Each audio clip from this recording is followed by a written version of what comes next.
पहले अपने शिव गुरु के चरणों पर प्रणाम करती हूँ, मैया पार्वती के चरणों पर प्रणाम करती, सभी गुरु भाई गुरु बहन के चरणों पर प्रणाम करती हूँ। नीलम दीदी हरेंद्र भैया के चरणों पर प्रणाम करती, मेरे प्रणाम को स्वीकार कीजिए। गुरु भाई गुरु बहना, एक कथा सुनाने जा रही हूँ अपने भोले बाबा का, कृपा करके ध्यान से सुनिएगा। ध्यान से सुनने से ज्ञान मिलता है, आधी अधूरी कथा नहीं सुनना चाहिए, क्योंकि शिव गुरु का अपमान होता है। पूरा कथा सुनने से कथा के रहस्य के पता चलता और ज्ञान भी मिलता है। कथा में क्या बताया गया, क्या समझाया गया है, क्या नहीं करना चाहिए कि गलत रास्ता पर जाएंगे, या क्या करना चाहिए जो अच्छे मार्ग पर चले। इसलिए कथा को हमेशा पूरा सुनना चाहिए ताकि ज्ञान मिल सके। अगर मेरा ये कथा आपको अच्छा लगेगा तो कमेंट में लिख के जरूर भेजिएगा। चैनल को सब्सक्राइब कर लीजिएगा, ताकि जो भी मैं नया नया कथा अपने चैनल पर डालती हूँ वो हमारे कथा आप तक पहुँचता रहे आसानी से। आप हमारे कथा को ऐसे ही देखते रहें, अपना प्यार अपना दुलार देते रहें। हम और आप शिव परिवार से ऐसे ही जुड़े रहें। ये कहानी एक धोबी का है। उसकी पत्नी जब मर जाती है तो देखिए वो बेटी के कैसे रहती है। उसकी लड़की, एक गांव में एक धोबी रहते थे। वो धोबी की एक पत्नी थी और उस पत्नी के एक लड़की हुई थी, यानी धोबी के एक बेटी हुई थी। बेटी के होने के कुछ महीने के बाद जब बच्चा पैदा हुई लड़की, कुछ महीने के बाद किसी कारणवश धोबी के जो धोबी की पत्नी थी उसका देहांत हो गया, वो मर गई। जब वो मर गई तो सब जानते ही हैं, हर गांव में ऐसे ही है, टोला पड़ोसी नात रिश्तेदार यही कहते हैं, अरे दूसरी शादी कर लो ताकि तुम्हारे बच्चे की मां मिल जाए। और आदमी कर भी लेते हैं, औरत नहीं करती है, क्योंकि औरत जानती है कि दूसरा आदमी हमारे बच्चे को अपना बेटी बेटा मानेगा कि नहीं। लेकिन आदमी ये बात नहीं सोचते हैं कि जो सौतेली माँ मैं ला रहा हूँ वो हमारे बेटी को बेटे को अपनाएगी कि नहीं। नहीं, वो नहीं समझते इस सब बात को। उनको शादी करने से मतलब है, सो कर लेते हैं। धोबी के गांव गिराव नात रिश्तेदार सब समझाए कि बीबी मर गई है, छोटी बच्ची है, अगर तुम इसके देखभाल करोगे तो कमाओगे कैसे। शादी कर लो, एक औरत आ जाएगी, तुम्हारी बेटी के माँ मिल जाएगी और तुम्हें पत्नी मिल जाएगी, या घर संभालने के लिए एक औरत आ जाएगी। धोबी ने सबका बात सुन के शादी कर लिया। शादी कर लिया और शादी करने के बाद जब वो पत्नी आई तो अपनी पत्नी का सुनने लगा। बेटी पर से ध्यान हटा दिया, अपनी पत्नी के सुनने लगा। जो वो कहती थी वही वो करता था। हाँ, कभी कल यही बोलता था कि बेटी बच्ची का ध्यान देना, बिन माँ की बच्ची है, इसको कोई तकलीफ ना हो, बस बोलता था, लेकिन बेटी पर ध्यान नहीं देता था। धीरे धीरे वो लड़की जब बड़ी होने लगी, और ये जो धोबी नाई दूसरी बीवी इसको भी एक लड़की हुई। अब जो बड़ी लड़की थी जिसकी माँ मर गई थी और एक बेटी इसको हुई, अपनी बेटी के तो स्कूल भेज के पढ़ाती थी, लेकिन उसकी सौतेली जो बेटी थी उसको स्कूल नहीं जाने देती थी। वो ये सोचती थी स्कूल चली जाएगी, पढ़ने लिखने लगेगी तो घर का काम कौन करेगा। धोबी भी इस बात को नहीं बोलता था कि जब एक बेटी पढ़ रही है तो दूसरी क्यों नहीं पढ़ सकती, वो भी इससे मतलब नहीं रखता था। अब वो लड़की क्या करे, मैभा महतारी सौतेली माँ, बाप सुनता नहीं था बेटी के, कुछ कहना चाहती थी तो उसके बात के ध्यान नहीं देता था, कहता था मेरे पास समय नहीं है तेरी बात सुनो। अब वो लड़की धीरे धीरे बढ़ने लगी और उसको जो है पढ़ाई लिखाई कुछ नहीं करवाई, नहीं पढ़ रखी ताकि घर का काम करेगी। एक खेत में धोबिन मकई बोई थी। अब वो उसी खेत के मकई के रखवारी के लिए वो लड़की को बैठाती थी, कुछ देर अपने बैठती थी, अब आखिर दिन भर लड़की को बैठाती थी। मकई का भुट्टा बहुत खूब फरा था। जब वो लड़की को बैठा के जाती थी घर तो बोल के जाती थी धोबी कि देखना एक भी भुट्टा कोई तोड़ न पाए, अगर एक भुट्टा कोई तोड़ा तो मैं तेरा एक हाथ तोड़ दूंगी। अब डर के मारे लड़की जो है ध्यान देती थी अच्छी तरीके से कि एक भुट्टा कोई ना तोड़े, नहीं मेरी सौतेली माँ मेरा हाथ तोड़ देगी, बहुत मारेगी बोली। मचान पर बैठ के और देखती रहती थी ध्यान से कि कोई तोड़े ना। एक दिन मैया पार्वती महादेव भ्रमण के लिए पृथ्वी पर आ रहे थे। तब मैया पार्वती भोलेनाथ से बोली कि हे भोलेनाथ, मैं भी पृथ्वी पर भ्रमण करने जाना चाहती हूँ। तब महादेव मैया पार्वती से कहते हैं कि नहीं पार्वती, तुम जाती हो तो कुछ न कुछ ऐसी गलतियां कर देती हो जिसके कारण से हमें पृथ्वी पर रह के कर्जा को चुकाना पड़ता है। कभी बच्चे के भेष पकड़ के, कभी ग्वाले के भेष बदल के हमें तुम्हारा हर्जाना हमें भरना पड़ता है, तुम नहीं चलो। पार्वती बोली नहीं भोलेनाथ, मैं कुछ गलतियां नहीं करूंगी, लेकिन मुझे ले चलिए। ढेर दिन हो गया पृथ्वी पर भ्रमण करने नहीं गई, मैं भी जाना चाहती हूँ भोलेनाथ, मना मत कीजिए।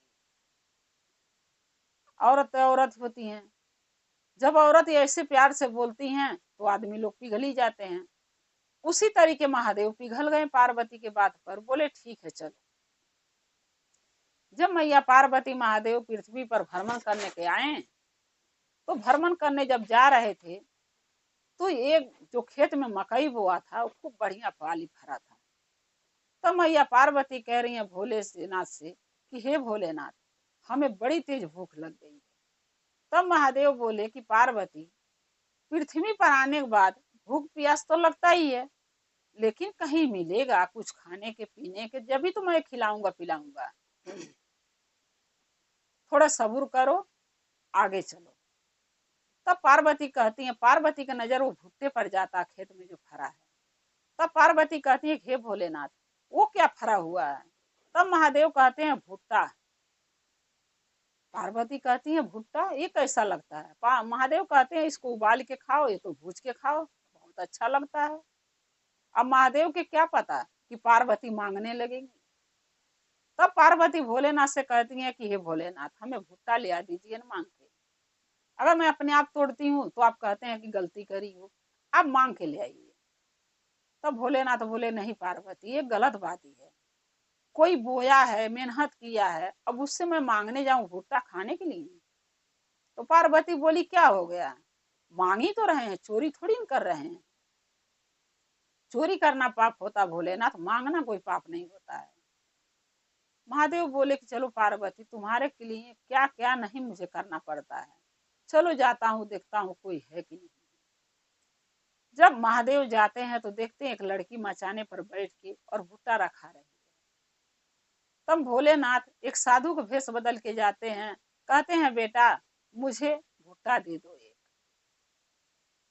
तब वो लड़की कहती है नहीं बाबा, अगर मैं आपको एक भुट्टा दूंगा ना तो मेरी माँ सारा भुट्टा को गिन के गई है, अगर एक भुट्टा भी टूटा मिला ना तो मेरी माँ धमकी दे के गई है कि तुम्हारा हाथ तोड़ दूंगा, बहुत मारूंगा मारूंगी। सो बाबा हम तुम आपको भुट्टा नहीं दे सकती। तब भोलेनाथ कहते हैं बेटा एक दे दो, तुम्हारी माँ को पता नहीं चलेगा।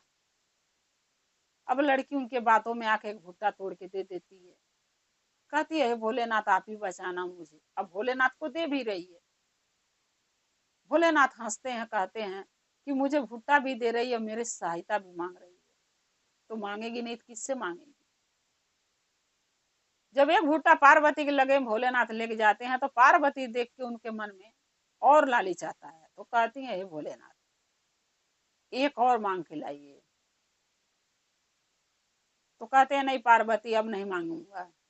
तो बोली नहीं भोलेनाथ एक और मांग के लाइए, क्योंकि गणपति हैं, कार्तिक जी हैं, और आप हो मैं हूँ, दो भुट्टा रहेगा तो आधे आधे तोड़ के चारों खा लेंगे। तब भोलेनाथ कहते हैं पार्वती एक भुट्टा तो बड़े मुश्किल से मांगा, वो लड़का डर रही है, उसकी माँ बहुत मारेगी, सौतेली माँ है, अब कह रहे दूसरा भुट्टा लाओ। फिर भोलेनाथ जाते हैं पार्वती की बात मान के, फिर कहते हैं बेटा एक भुट्टा और दे दो, अब नहीं आऊंगा मांगने, एक ही दे दो। फिर वो लड़की कहती है बाबा नहीं, एक ठो आप मांगे दे दी हूँ, उसी की मुझे चिंता सता रहा, मेरी माँ आके देख जाएगी भुट्टा टूटा है तो मुझे बहुत मारेगी, और आप दूसरा भी मांग रहे हैं। तब महादेव कहते हैं बेटा एक भुट्टा और दे दो, दो भुट्टा तुम्हारा हो जाएगा। और 2 भुट्टे के जगह में हम दोनों भुट्टा के ऐसे कर देंगे जो तुम्हारी माँ को पता नहीं चलेगा, न पता चलेगा न तुम्हें मारेगी। अब वो लड़की कहती है बाबा क्या ऐसा कर दोगे? भोलेनाथ बोले कि तुम चिंता मत करो, तुम भुट्टा तोड़ के दो। भुट्टा जब दे देती है तो भोलेनाथ उसको कहते हैं कि बेटा आंख मूंद लो। आंख मूंद लेती है, छोटे छोटे नाग बना के और दोनों भुट्टा में ऐसे घुमा के टेढ़ टेढ़ करके भुट्टा के अंदर डाल देते हैं, क्योंकि भुट्टा तोड़ने के बाद उसमें कुछ पत्तियां लगी रह जाती हैं। उसी के अंदर डाल के उसका मुंह बंद कर देते हैं, जैसे लगता है कि भुट्टा खड़ा के खड़ा है, कोई तोड़ा ही नहीं, क्योंकि महादेव हैं, कुछ भी कर सकते हैं चमत्कार।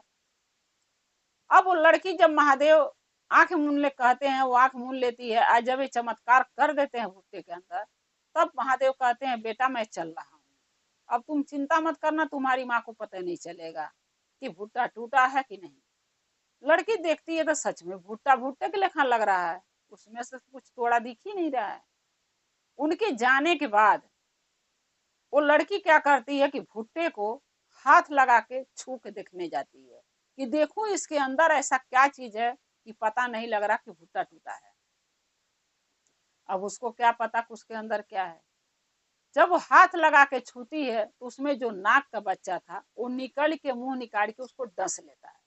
क्योंकि देखिए गुरु बहिना, अगर किसी भी जानवर के आप उसके ऊपर पैर रखिएगा चाहे हाथ से दबाइएगा तो घूम के तो डसेगा ही।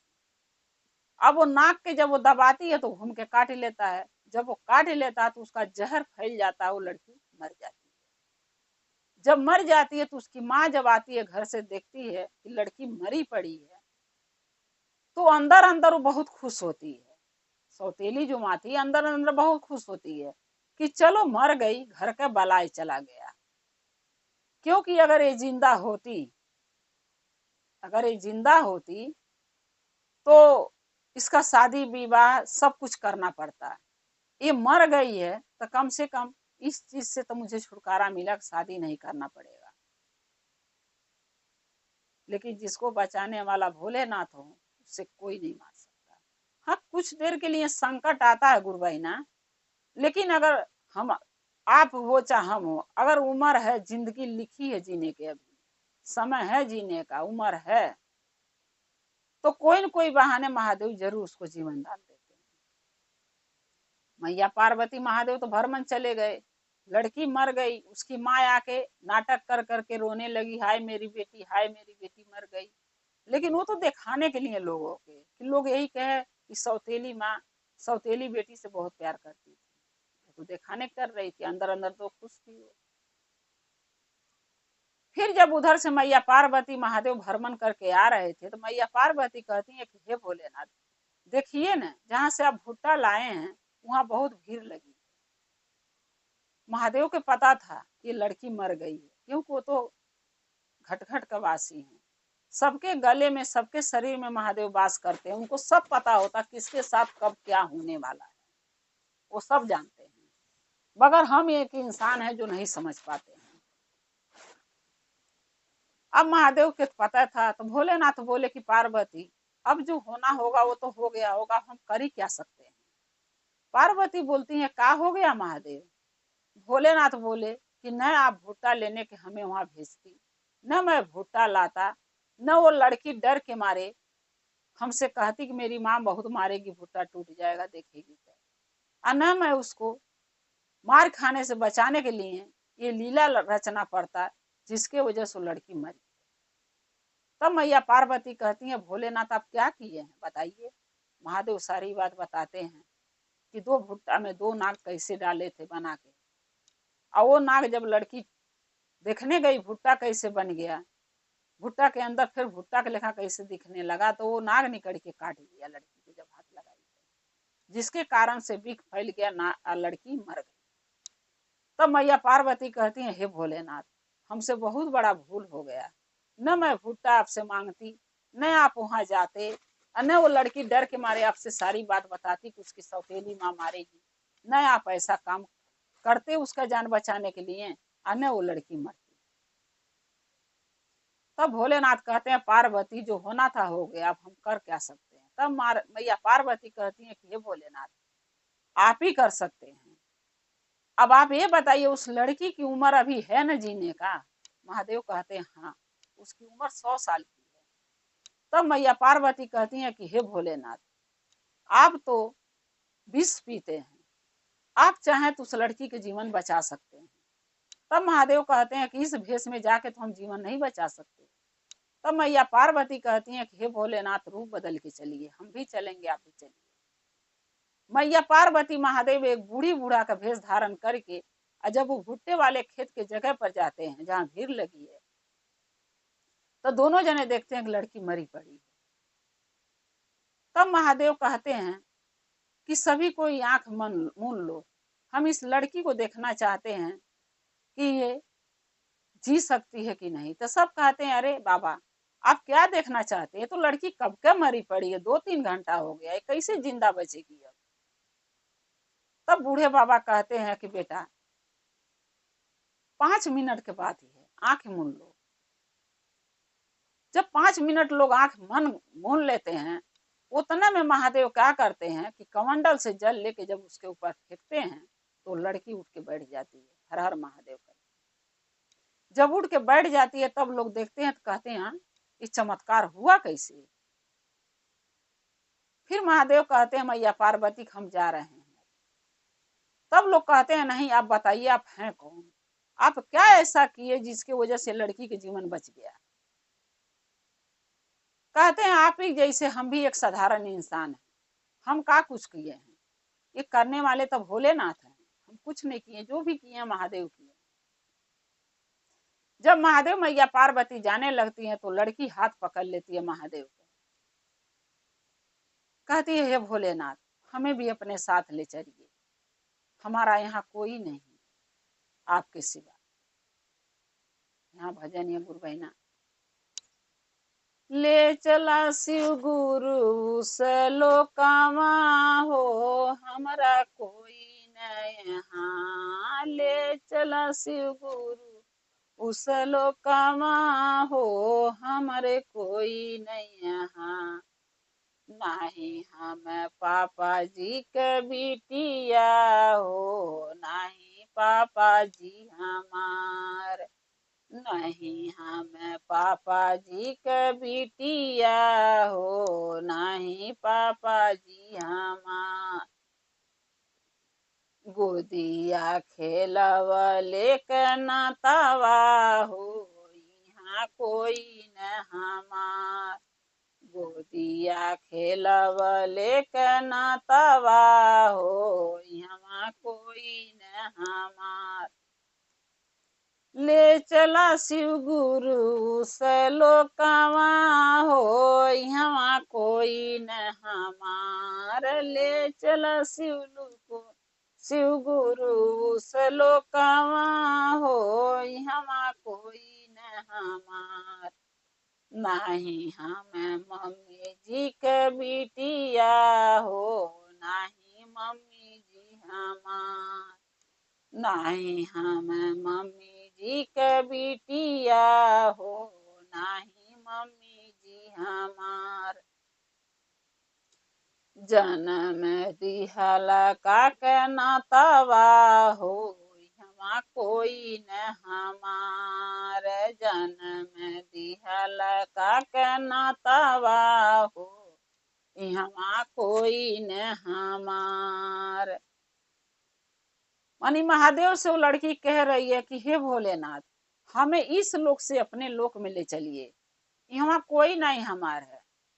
अरे पापा हैं तो गोदी खिलाने भर का नाता है, जो हमके बचपन में खिलाए थे। अब पिताजी भी हमें नहीं बूझते हैं, नहीं मानते हैं, सौतेली माँ का सुनते हैं। माँ थी तो जन्म दे के मर गई, इतने ही नाता मेरी माँ से है कि जन्म दी है मुझे, लेकिन मेरी माँ भी इस दुनिया में नहीं है, तो हम किसके सहारे रहेंगे? आप हमें अपने लोक में ले चलिए। महादेव क्या करते हैं कि जब वो लड़की गाती है तो सब कोई के एहसास हो जाता कि यही भोलेनाथ है। तब सब कोई कहता कि हे भोलेनाथ आप दर्शन दीजिए। महादेव मैया पार्वती अपने असली रूप में आके वहां दर्शन देते हैं, और उस लड़की को अपने साथ कैलाश लेके चले जाते हैं। पार्वती कहती हैं कि हे भोलेनाथ, जैसे हमारा और बेटियां हैं वैसे ये भी हमारी बेटी अपने पास ले चली गई। मैया पार्वती महादेव उस लड़की के अपने पास लेके आते हैं कैलाश पर, और वो लड़की मैया पार्वती भोलेनाथ के साथ कैलाश पर रहने लगती है। अब सौतेली माँ उसका बाप अपने घर में खुश और लड़की महादेव के पास। इसीलिए कहते हैं गुरु बहिना कि देखिए जो भी होता है अच्छे के लिए होता है, जो भाग में लिखा है सो होना है। उस लड़की के भाग में लिखा था कि कुछ दिन के लिए, कुछ क्षण के लिए उसका प्राण निकलेगा, मरेगी सो मरी, होनी थी हो गई। लेकिन हाँ उम्र है, जीवन है तो महादेव जीवन दान जरूर देते हैं। जैसे उस लड़की के जीवन दान भोलेनाथ दिए, वैसे सभी के गुरु बहिना के बेटी बेटा के सुहाग के महादेव दया रक्षा करें, दया करें सब पर, और सबके बाल बच्चे के जीवन दान दें, सबका जीवन खुशहाल रखें। गुरु बहिना अगर मेरा ये चर्चा आपको अच्छा लगा कमेंट में लिख के जरूर भेजिएगा। चैनल को सब्सक्राइब कर लीजिएगा, जो मैं नया नया कथा नया नया वीडियो अपने चैनल पर डालती हूँ वो आप तक आसानी से पहुंचता रहे। आप हमारे कथा को ऐसे ही देखते रहें, अपना प्यार अपना दुलार देते रहें। हम और आप शिव परिवार से ऐसे ही जुड़े रहें। हर हर महादेव, घर घर महादेव। महादेव की दया और कृपा सभी भक्तों पर सदा बना रहे। शिव गुरु सदा साथ रहे। जय शिव गुरु।